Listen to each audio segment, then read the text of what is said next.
George House Antiques. Hi, George. Hi, Norm. Now, you specialize in whirligigs down at the shop.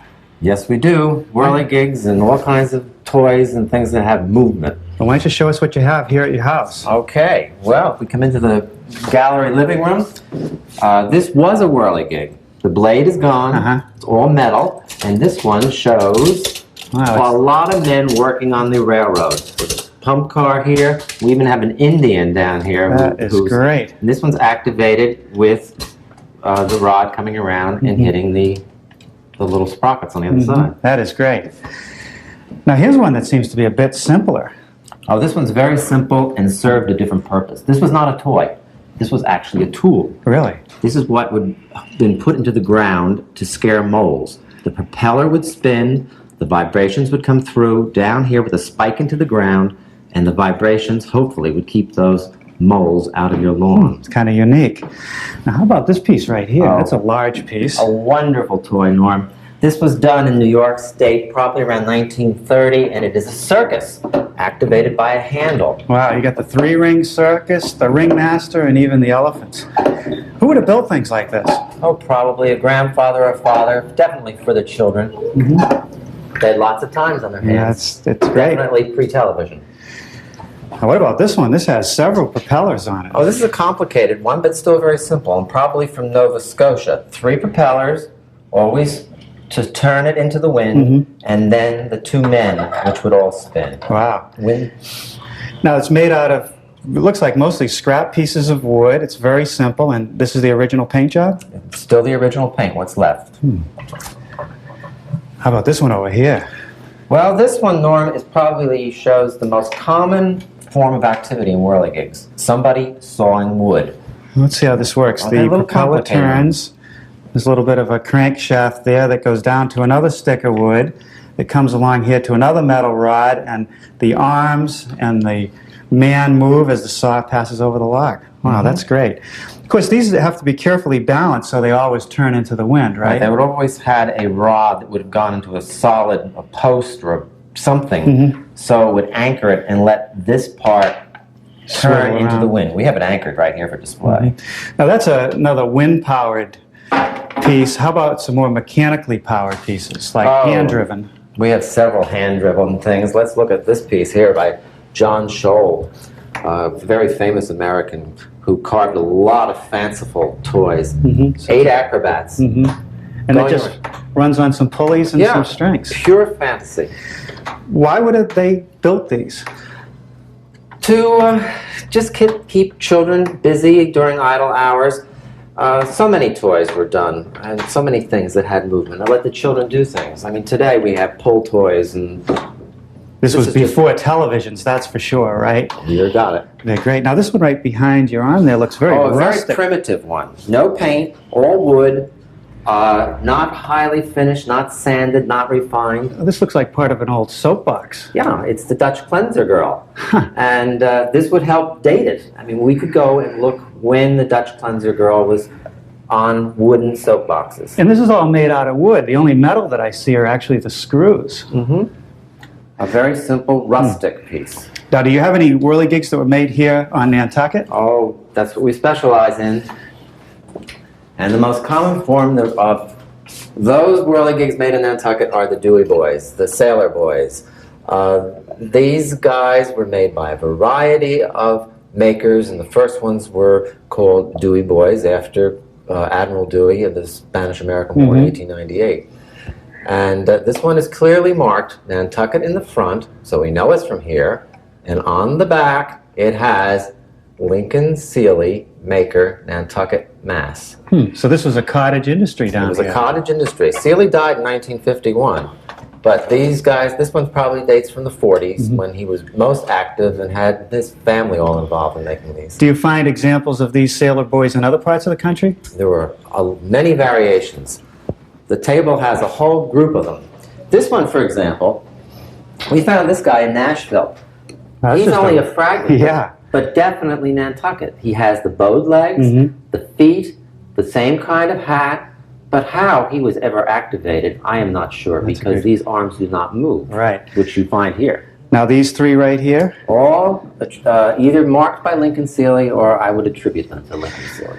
let's see how they're made. Basically the body is just a 3/4 inch board, and the hat is kind of interesting because the rim is a piece of metal, probably zinc because that's used frequently down here on the island, as well as the ribbon is metal.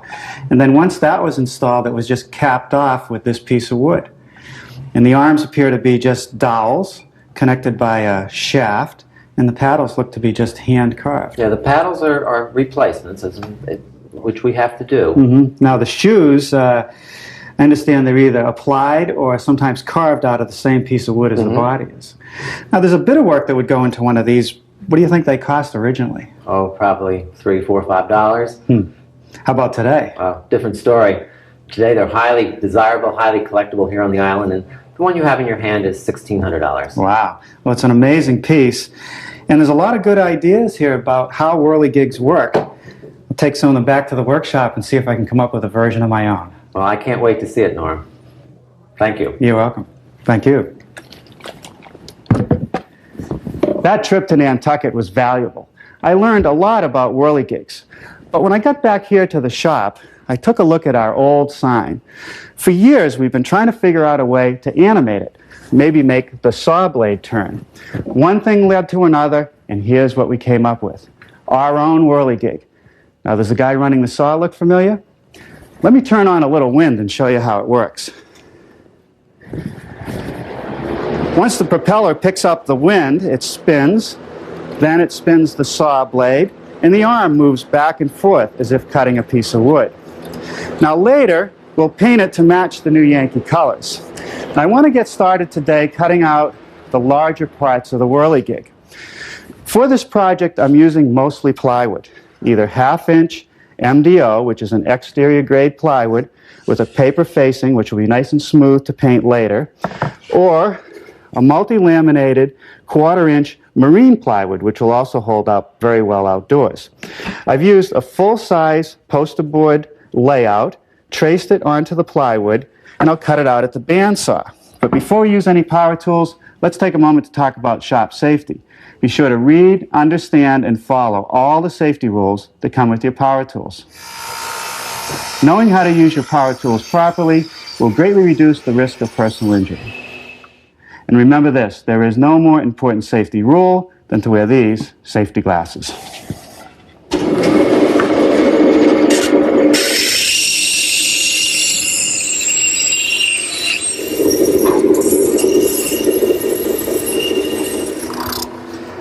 A little bit of touch-up with my drum sander. I don't want to refine it too much. It still should be a bit rustic. Once again, using my pattern, I'm using a scratch-awl to mark the location of the holes that will articulate the arm and for the saw blade shaft. And we'll drill those over at the drill press, which I've set up with a 1/4 inch brad point bit. Now I've switched the drill bit to a smaller one. I've clamped both sides of the whirligig together, and I want to drill the hole for the saw shaft. The arm pivots on these posts and screws. They're made out of plastic. There's one at the elbow and one at the shoulder. I had to recess the head of the post for the shoulder on the back side of the body, and I've also recessed the connection at the elbow so the post won't rub against the body. To do that, I'm just using a 3/8 inch brad point bit. This piece of poplar will be sandwiched between the plywood sides. I need a groove down the center for the drive shaft. 2 passes through the saw will take care of that.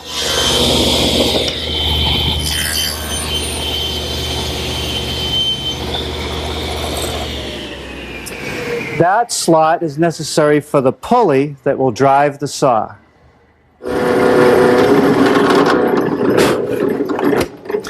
That hole is for the post, which will allow the whirligig to spin into the wind.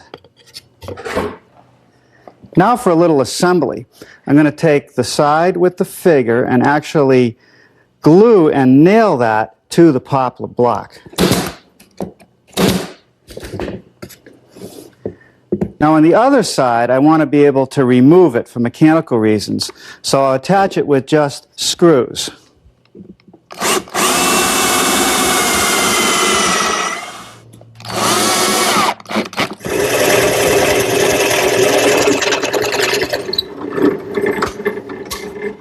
to make some pulleys. So here I'm using my plug cutter to produce some discs.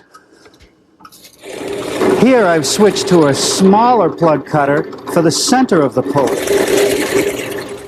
To assemble the pulleys, I made a little jig, piece of 3/4 inch plywood with 1/2 inch holes that go 5/8 through and small holes that go all the way through.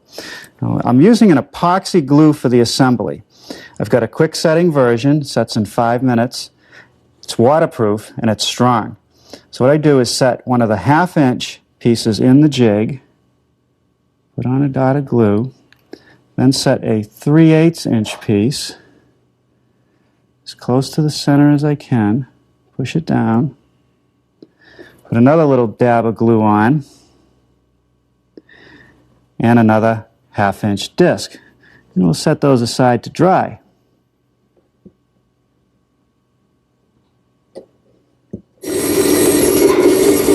Here I'm freehanding a saw blade with a bandsaw blade.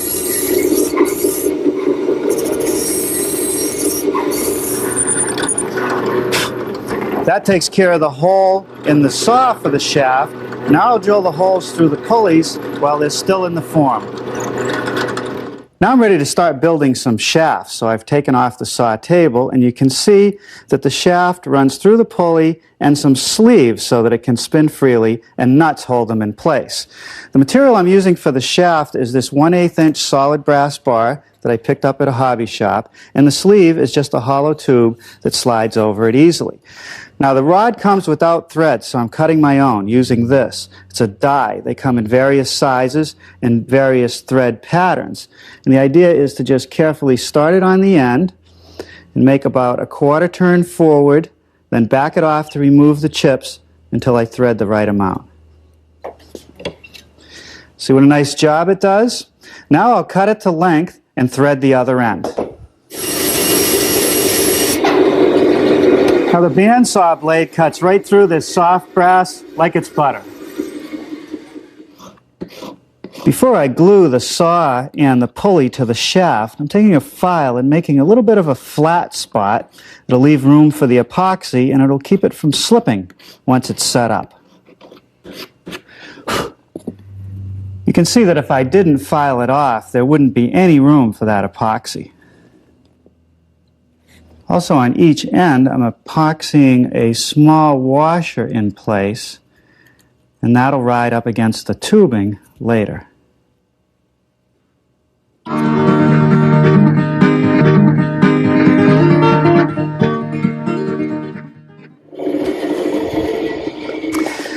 I've just cut a couple small pieces of the tubing, which will act as a spacer and a bushing. Now let's build the long shaft. First, I thread one end.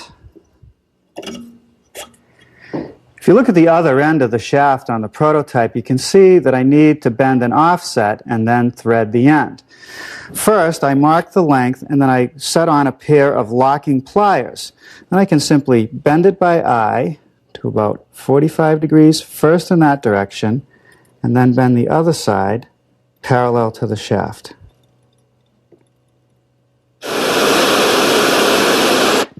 Here I've just soldered on a washer, which will act as a stop for the wire that controls the arm. Let me show you what I got on this shaft so far. I have one little sleeve, another sleeve, a washer, and then I've flattened out a spot where I'm going to glue this pulley and another washer. Well, now I'm ready to glue the shaft in the slot, putting a little bit of epoxy just where the bushings are going to go. I don't want to get any epoxy on the shaft itself.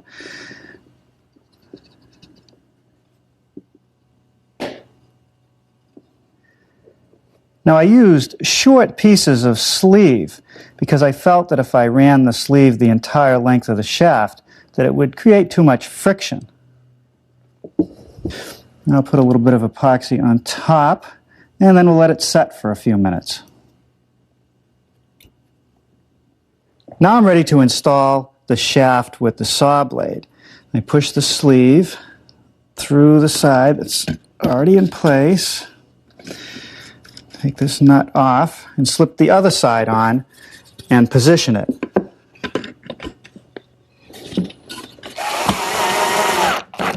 Now I want to slide the saw over so it's about 1/8 of an inch from one side. And that seems to be spinning okay. Now I'll tack one of the sleeves so it can't move.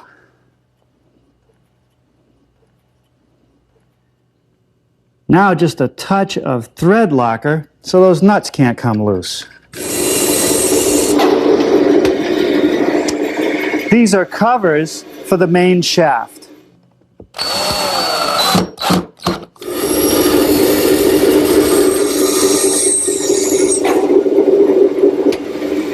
And that takes care of the top for the table saw. Before we button this up, I've run a piece of string under the lower pulley over the top one. I'm going to tie a square knot to secure it. Now I'll just trim off the surplus. Okay, let's see how it works. Pretty good. Now we can cover it up. The last thing I want to do is glue this little piece right under the table and glue it only to the side closest to the arm. That'll guide the lower arm. And we'll let it dry until morning. Well, good morning. I thought we'd get started today building the propeller for our whirligig. Now, this is an earlier version that I rejected, and the reason that I rejected it is that the fan blades were not large enough to drive the mechanism, but the hub works great. If you look at it, you can see that the hub has slots cut at a 45-degree angle into which I glue the 1/4-inch plywood propeller blades. Now, the hub starts out as a piece of 3/4-inch thick material. I mark the diameter of the hub and the center point, and along each edge I put the 45-degree layout for the fan blades.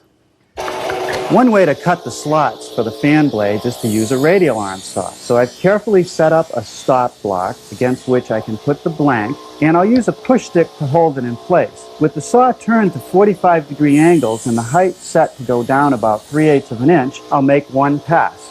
That slot isn't quite wide enough to take the 1/4-inch plywood of the fan blades. To widen it, all I have to do is turn the piece around, put it up against the stop block again, and run all 4 edges.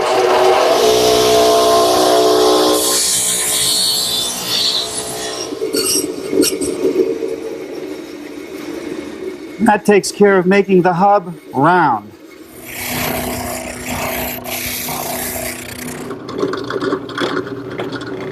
And that takes care of the hole for the shaft. To make sure that all the fan blades are identical, I've stacked 4 pieces of 1/4-inch plywood together, wrapped them with some masking tape so they won't move as I cut them out. Then I'll sand the edges smooth. This carpenter's glue should do the job holding the fan blades in the hub. It is a weatherproof version. Now, the important thing here is to keep the blade centered in the hub. The reveal here has to match the reveal on this side, and I want to make sure that it's thoroughly seated in the hub. While the propeller has been drying, I epoxied a post into the body and at the elbow connection. A couple of these plastic washers at the shoulder point, slip it on, and then put a screw in which secures that part of the arm. Now, before I can put the lower arm on, I need to take a piece of wire and wrap it around the crankshaft. Now, to make that wrap, I found that if I just take a scrap piece of my brass rod and clamp the wire to it, I can bend it around.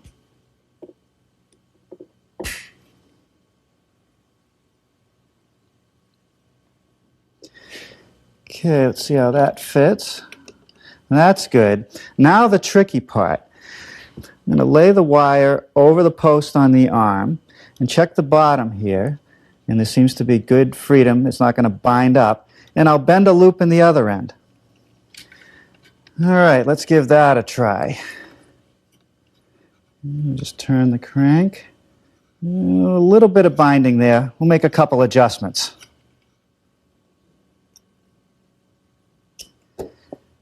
Now I think we're ready for a test run. A washer, the wire, another washer, the arm, and finally the screw. Okay, that's working pretty good. Let's give it a piece of wood to go through the saw. Just a little dab of glue, and I'll slip it under the hand, position it, and let that dry. Now I'll just spin the propeller on and then secure it with a washer and a nut. We've mixed up another small batch of epoxy here to secure the rod on which the whirligig will pivot. The rod is just a piece of 3/8 inch diameter solid steel. The last bit of hardware for our whirligig is this piece of pipe. I couldn't find a single piece long enough, so I simply coupled a couple short pieces together. I drill a 9/16 hole. Here I'm using a block of wood, but it could just as well be the top of a fence post. I slide a 3/8 inch washer over the shaft that we epoxied in and the whole assembly down inside the pipe. Now once in a while that'll have to be lubricated, but it allows the whirligig to turn freely in the wind. Now let me show you how we're going to paint the whirligig. In the end, we sent it out to be painted to a friend and local artist, John Coles. We gave him some primer and some exterior grade paint. He did the bottom in red. He did the saw table and the other horizontal surfaces in a machine gray. The propeller is black, and for the woodworker he took black and white paint and copied the image that's on our logo. The back of the woodworker is just simply black. Now let's turn on some wind and see how it works.